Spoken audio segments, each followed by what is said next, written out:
In the mid-30s to the mid-40s, Congress and U.S. presidents started sort of merging national security state with the public health system through things like the Public Health Service Act and Federal Food, Drug, and Cosmetics Act. Then throughout the 50s and 60s, they worked on subordinating the U.S. public health structure to the World Health Organization, putting a lot of power to the Surgeon General, and now switched it over to the Health and Human Services Secretary. And then starting in 1983, they set up the public health emergencies, which put emergency powers into the hands of the HHS secretary. From there, they developed piece by piece, building on that foundation up to what we got the EUAs in 1997 and 2004 through the Public Health Emergencies Act in 1983 first, and then they developed that especially in the mid-2000s under the rubric of the World Health Organization's. One of the conditions of the nation states had to implement a lot of different things about surveillance, medical countermeasures,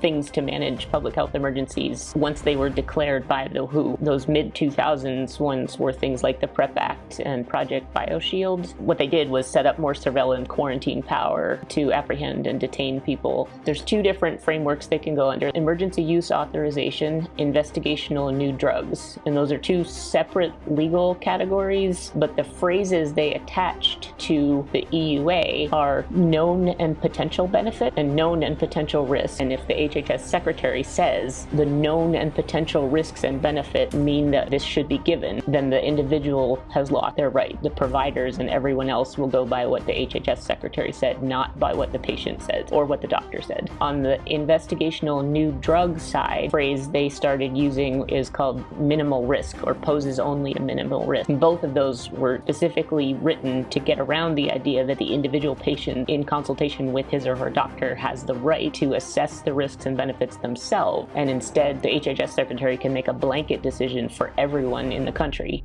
Just a reminder for everyone out there, duty uniform of the day, the full armor of God. Let's all make courage more contagious than fear.